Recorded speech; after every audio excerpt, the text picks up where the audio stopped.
For a great cup of joe, there's one thing you should know. Your morning brew can also be playful. Buff Boy Brewing guys make the temperature rise, and you surely feel naughty when you swallow our coffee. If you want some real heat, give your mouth a fine treat. You will want some more, rest assured. Buff Boy Brewing, you can't get enough of. It's time for The Scribble, your weekly fix of celebrity chats, bizarre stories in the news, and basic random chatter with best-selling author and syndicated radio host Jeremy Bradley. Make sure your seat is in the upright and locked position and your barf bag is securely in place. Here's Jeremy Bradley. Thank you very much, Larson. Jeremy Bradley here. This is The Scribble. Thanks for tuning in on your favorite podcast app or however the hell you found us. That's the bottom line. Thank you so much for tuning in today. It's 30 minutes of time-wasting fun, and our executive producer, Bonnie Winters, is joining us, so you know that's even more extreme time-wasting fun. We're going to talk about lottery wins. Now, I don't remember, it was months ago on the show that I talked about buying a lottery ticket and then all of a sudden having these dreams of, what I would do. Well, I've had a few more discussions because we've actually had a bunch of big jackpots around my neck of the woods here where I live.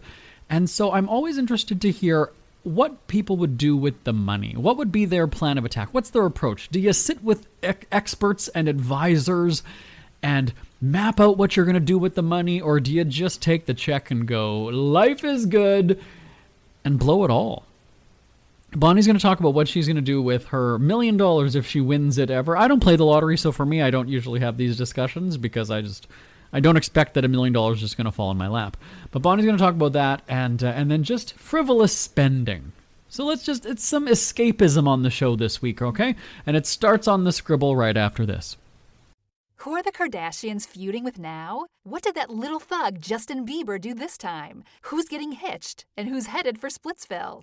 Hear the latest celebrity news and gossip every day on Entertainment Wrap-Up. The good, the bad, the ugly, but mostly the ridiculously hilarious. It's all recapped in this daily segment at entertainmentwrapup.com. Have a laugh at the expense of the rich and famous when they take themselves way too seriously. It's 3 minutes of time-wasting fun at entertainmentwrapup.com. Check out Entertainment Wrap-Up at entertainmentwrapup.com. Brought to you by Speak Free Books. Jeremy Bradley here, back on the show with executive producer Bonnie Winters. Bon, how are you today? Oh, I'm doing just fine. How are you doing, JB? Good. Let's talk the lottery. Now, we had a discussion the other day about those hospital lotteries, right? Where you buy the expensive ticket and, you can win $1 million or a house or something like that. Your husband has bought these tickets for years, never won a thing, right? Right. Okay. So, sometimes in Canada anyway, we have these big jackpots, not as big as the ones in the States where you're getting, 300 million or 500 million or whatever it is. So everybody has these thoughts and these dreams about, what would I do if I won the lottery? I don't buy lottery tickets. I'm a self-proclaimed cheapskate, so I'm not throwing my money away. But the other day when we had, a 50 million jackpot or something, I did buy a ticket and instantly I'm picturing what I would do with it. So, Bon, you just won, let's even just say it's $1 million. It's not even a biggie. I mean, 1 million is big, obviously, but $1 million lottery win. What do you do with it? Well, you didn't like my answer. But I want you to tell everybody, though. We had that discussion, but I want you to tell the listeners what you would do. Your whole foundation. Okay, go on. Tell everybody. First, of course, I'm a parent, I'm a grandparent, and I look after my kids, grandkids, all that stuff, right? And then I would want to be a philanthropist. I think that would just be fun. Well, of course, I'm sure everybody would be after you once you're got out, right? But still, being a philanthropist is something I would love to be. Why? Well, because you can help people. You can help charities. You can help causes, right? But I'm very picky. I would research like crazy and see how much the administration gets and stuff like that first, because I want it going straight to the cause. Well, somebody had said to me, well, why wouldn't you just start your own animal rescue or your own foundation or whatever? And I said, that just sounds like more work. And yeah, it does, doesn't it? And it's then, easier just to give it away to, really good causes that are going to make the most use out of it. right.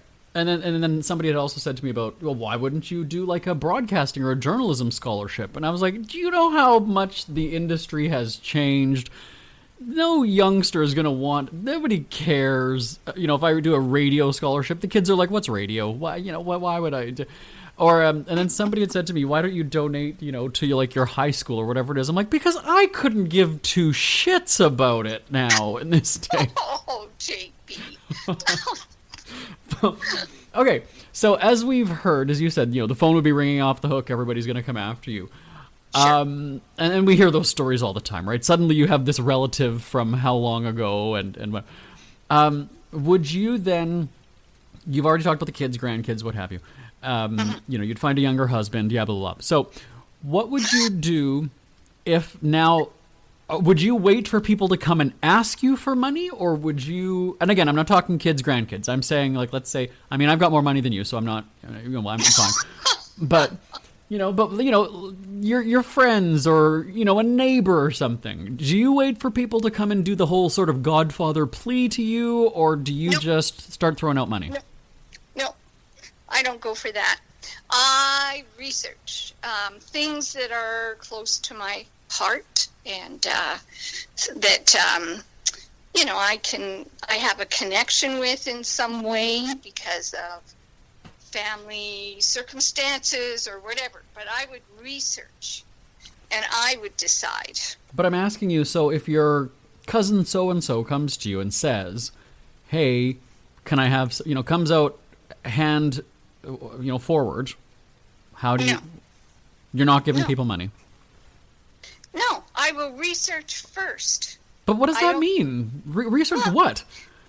I would research different causes and see how well these causes are doing, what has been happening within that cause, are they making an actual difference, that sort of thing. Ladies and gentlemen, she is having a completely different discussion than what we're having here. So let me catch everybody up on this one. Your cousin comes to you and says, hey, we've got a leaky roof and we can't afford a new roof. Can we have $5,000? No. Okay, there we go. I don't know. I've had a leaky roof. When I've rephrased the question 3 times, and she's talked about researching what? What, you're going to research their roof? You're going to climb up on their house? I don't get it. Okay, so you're not. What would be a factor? So a cousin comes to you and says, I can't put my kid through college. Is that enough for you? It depends. Oh, okay. How have they been spending their money? Are they drinking? Are they smoking? Do they have enough money for that? Gee, too bad. Wow. It's time to set priorities. So you don't come after me for money when you're throwing your own away. Heartless. Okay, so one of the other things I can be. And this is where, and then one of my friends had said the first thing that her and her husband, when the jackpots are high, they will go and get a ticket all the time. And I asked her the same thing, and she said, first thing we do, change our phone numbers. And absolutely. See, I didn't even think of that. Change your address. Just suddenly move your house? Okay. Go to another country. That is, oh my God, Bonnie. Okay, everybody. So let me just give a background on this. Bonnie and I do not discuss these topics before we go on the air to talk about them. Like she goes into it blind, and that's just because she's got the cataracts. But we didn't. No, we did not discuss this. Bonnie, you are saying exactly what my friend said. First thing she said is we change our phone numbers. And second thing she said is we go to Mexico for a month and we sit down, her and her husband, Danny, we sit down and we figure out what the hell we're going to do. Right. But she exactly said that. Leave the country. Nobody's going to be knocking. Well, maybe they will be knocking on our door, but we won't be there. And change the number, go to Mexico. And again, at first I was like, that's so harsh. That's so extreme. And then I started thinking about it going, okay, so here's thank you for asking, Bon. Here's what I would do. Is Well, you didn't give me a chance all right, to ask. go ahead then. Fine, ask me then. JB, what would you do if you won a humongous amount of money? Well, I don't even want to answer that anymore because I know you don't care. So, Well, I know it's all about you. And- I can't see the money going anywhere else. never. No, it wouldn't. Bank No, account. it's just absolutely. I'm gonna. Yeah, I don't even know you. I don't even know who this is on the phone at that point. If I win. No, and it's funny too because, like I said, I had just never. I'd never thought of it because I don't play the lottery, right? I mean, again, at some point we've all kind of thought, what would I do if there was that Bare Naked Lady song, right? If I had $1 million. Exactly. But for me, I'm not. It's pie in the sky. It's like I don't buy these tickets, so why wouldn't win unless $1 million sack falls on my house? Like I wouldn't come into that kind of money.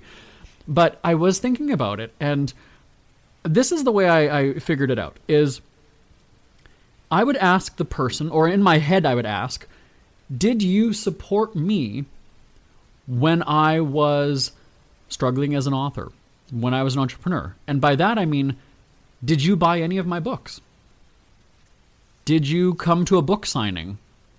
I did. Did you listen to me on the radio? But that's how I would do it. Now, so again, going to that family angle of cousins and, whoever, is that's legitimately what I would say to myself. Did he or she, did they shell out $15 for my book 10 years ago? Did they ever come to a book signing?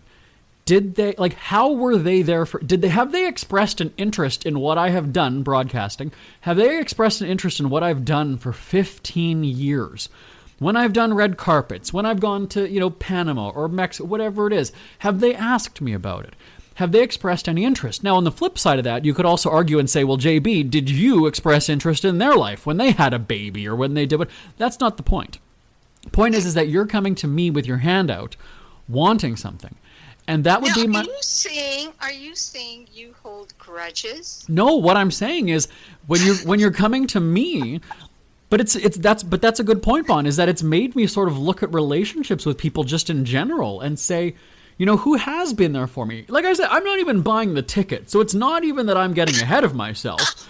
But even just the thought has made me go and say, well, yeah, I would kind of look at that. Like if you're going to come to me asking me for something, what have I got from you? Whether that's support, whether that's, did you buy a book? And that's the simplest way I can ask it. So cousin so-and-so or former coworker so-and-so, if you didn't buy my book or haven't given two shits about what I've done professionally, personally, when my dog died, did I hear from you?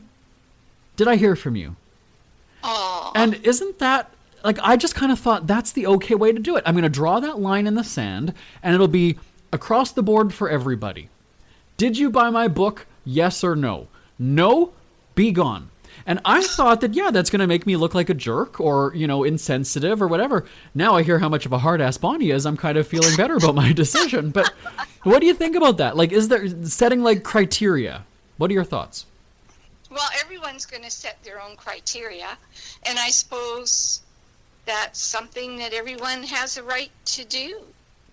So nobody can fault you for that. Do you your agree? Feelings are your feelings. You got to go with them. So what do you think of my train of thought, my reasoning? Do you agree with that approach? You're ruthless. You're ruthless. Oh, please. You make me feel a whole lot better. Right. Well, you're the one saying, hey, cousin with the leaky roof, drown in your house, you loser. Get a job. I mean... Hey, get up on that roof and fix it yourself. Like my hubby did. Yay. Do you think... He's still in traction, by the way, everybody. But do you think... Yeah, he did fall off. But hey. Do you worry about that, though? If you actually did win the lottery, do you worry that your life would change for the worse, like we hear so many times from people? Oh, no, I don't worry about that kind of stuff. Okay. I've got other things to worry about. She doesn't have enough ingredients for banana bread. Reality. I don't know. That's the thing, right? Because now all of a sudden you get this reputation of being, like a miser, not a miser, but a Scrooge, I guess would be the way to say it, right? You're holding onto your money bags and you're not giving to anybody. You're not, but that's the, and I think people will have that expectation, right? Like I flip it around and go, okay, well, what about, so if my cousin won the lottery, you know, would I be in now the situation where it's like, hey, you know what? I do need a couple $1,000. I've never asked anybody really for money, so for me, it hasn't been an issue. But I guess I wonder if I would have that expectation. So let's say my brother wins. Would I be expecting him? Not that I need the money, not that I'm asking for it, but would I expect? Or if my parents want it, I think it depends on the relationship. My parents retired, house is paid off. No. What you have to really be concerned about, JB, is the fact that if you did lend money to people, the thing that would really be rough and really heartless of people is when they look at you and say, you won all that money and that's all you're giving me? Right? Oh, I've never thought of that one. That one's an even bigger slap in the face. That's it? That's all I get? Okay, here, give me back the hundreds then, you ungrateful dick. Yeah, there are those out there who would do that without even thinking.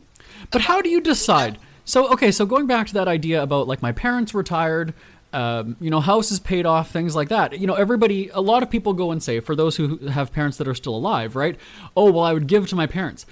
But again, in my head, I think about the situation and go, my parents' house is paid off. They're not in debt. They have pensions. What would, and I'm just making, what would 500,000, like what would they do with 500,000? Like what is they don't travel. My dad won't fly anywhere.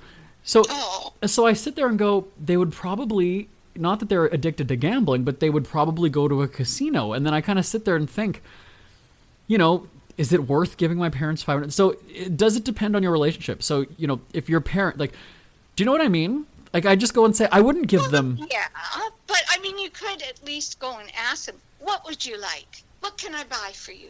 Okay, that's different than handing over a determined amount of money.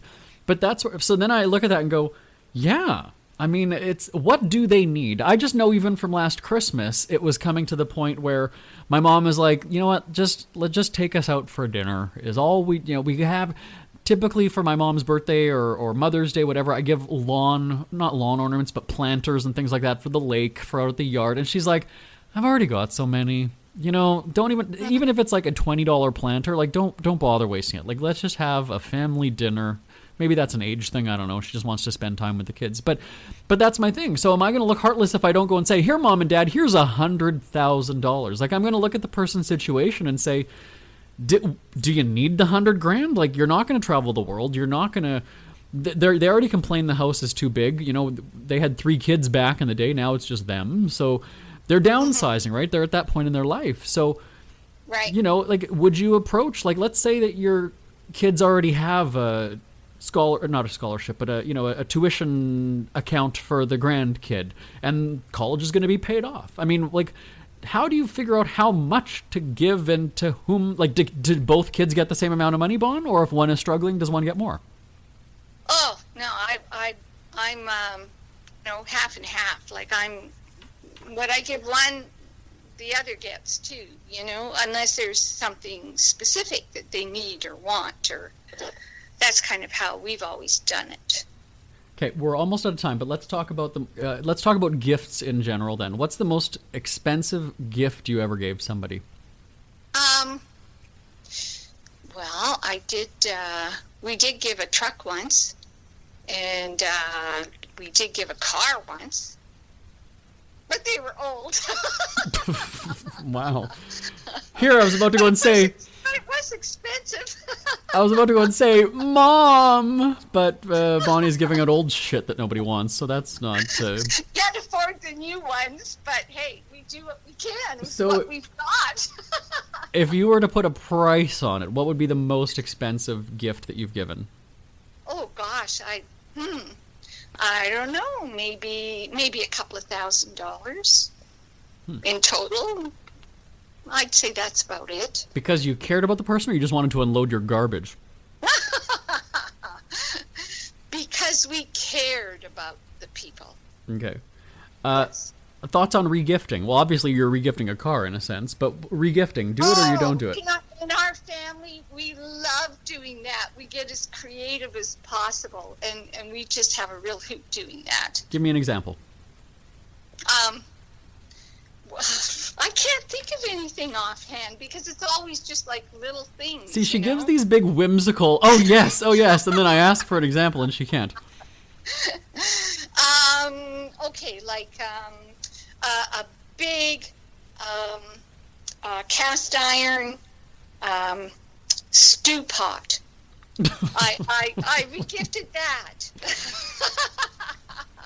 And then when it was thrown through your living room window after, what happened? It was, and it still is, the person's prized item. Who's the person? One of my kids. All right. 2 seconds, everybody. No. All right. Did you snoop as a kid? Of course I did. Yes, always. Yeah. But then I have to blame my aunt for that because she would always talk me into it. Oh, do tell. It is a family thing. We like to snoop. So why were you doing it though? Were you confirming that this is what I asked for, this is what I'm getting? Or were you just like, I don't know what I was getting, so I want to... We didn't know. No. I had no idea. It was just because we wanted to know and we were curious, so away we went. And so how did you end up acting? Did you act surprised then when you saw it? Were you a good actor? Of course, yes. I'm a good little actress. Well, I've seen, in her little maid's outfit, I've seen, but... oh, sure.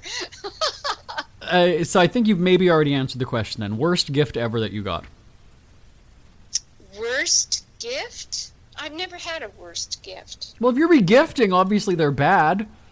No, it's joyful, it's fun, and it's recycling at its best.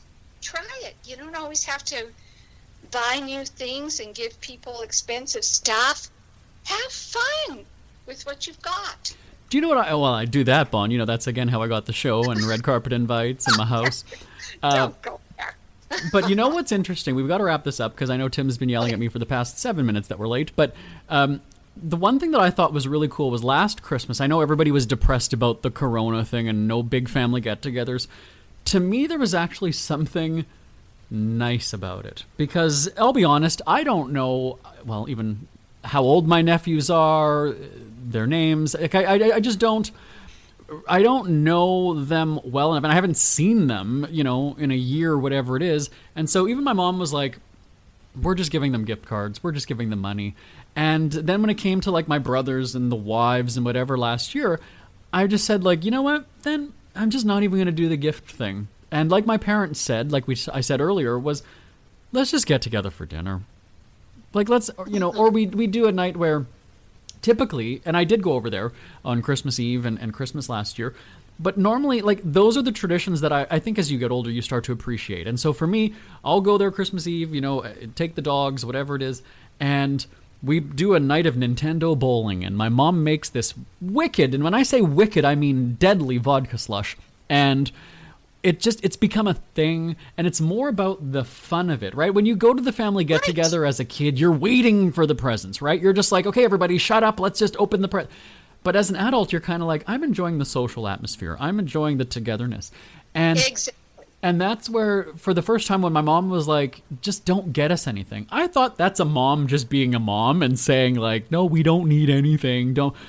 But at the end of the day, she was like, you know what, just come for, you know, the turkey come for the fish on the Christmas Eve, and then the Christmas Day I'll make like a turkey, and then, you know, take home the leftovers and whatever. We don't need to do a big, okay, who's going to be Santa and hand out the gift. Like, there was just something actually kind of fun about having it a low-key Christmas last year. Isn't that right, eh? Yeah, I agree. All right, we're out of time. Thanks, Bon. Well, thanks, JB. Have a good one. Isn't it crazy that you wait for payday, but before you know it, you're strapped for cash again? It's time to stop blowing your money and become a smart spender with the book, The Official Guide to Being an American Cheapskate at cheapskatebook.com. Learn simple ways to cut costs at home every day and during special times of the year. Don't go broke at Christmas. Don't remortgage the house for a fancy vacation. The book is filled with tips to save you money throughout the year. Check out the best-selling book, The Official Guide to Being an American Cheapskate at cheapskatebook.com or on Amazon and iTunes. Ever had something to get off your chest but never had the balls to say it? That's a load of crap. Speak Free with JB.com is exactly what you've been waiting for. Your chance to tell it like it is and not care what anybody else thinks. Have your say on issues of the day. Join newspaper and radio columnist Jeremy Bradley as he tells it like it is. Hundreds of thousands of people have stopped by, including some well-known celebrities who have had a chat with JB and speak candidly about what's really going on in the world. You can join them too.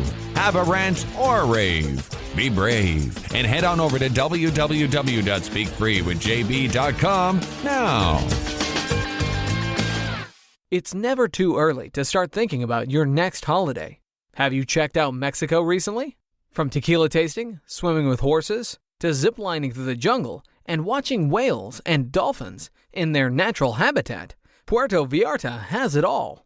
Visit mexico.jbonair.com to see all the fun PV has to offer. That's at mexico.jbonair.com for hundreds of photos, interviews, and videos from around the tourist hotspot. Check out mexico.jbonair.com for all the fun. That's mexico.jbonair.com. We hear you chirping. Get scribbling. Tweet up the Scribble at The Scribble Show. Join the discussion with Jeremy Bradley. It's all going down right now on Twitter at The Scribble Show and at thescribbleshow.com. Jeremy Bradley here, back on the Scribble. We ran a little bit late there with Bond. See what happens. Let me just pull back the curtain. I'll give you a bit of insight as to how this show sometimes works, everybody. There's some mornings, we tape the show on the same day, typically all the time. But like being a writer, there's days when the ideas just don't come to you. And you can sit down at the keyboard and go, okay, I'm going to write today. And then you just have this pressure that you put on yourself so you don't actually get anything written because it's got to come naturally is what I'm saying. And so earlier today, this morning, I had just a whole bunch of ideas of things that we need to talk about. And so I said to Bon, okay, and the way I do this is I write things on Post-it notes just in front of me and I stick them on the desk. So, okay, here's one topic, and then as we cover them, I scratch them off. So what you just heard was after we've already done an hour's worth of conversation, chatter, back and forth, banter, debate, discussion, what have you, and we were just on. You just couldn't shut us up, namely me. And so so sometimes what we'll do is if we're on a roll, if we're in sync, if we're just hitting our stride and we're good to go, we will do a whole bunch of tapings in one sitting, and that's what we were just doing. And so in case you're wondering why that segment ran 20 minutes or whatever it was and 7 minutes late, it's because that's just how it's been rolling today. Sometimes Bonnie will be into the wine. Some background, she's like, she had just made a bunch of bread at home, and so she's like, okay, I'm going to go into the basement and just do my laps. And I'm thinking, you don't have a pool. What are you talking about, you laps? And she walks around the rec room is what she does. And I said, great, I've got some mimosas here. I'm on my, fourth and fifth one, whatever it is. Hey, we're connecting, we're jiving, we're going, let's do this. So something else that I did last weekend, let me just quickly, we've got 2 minutes to go.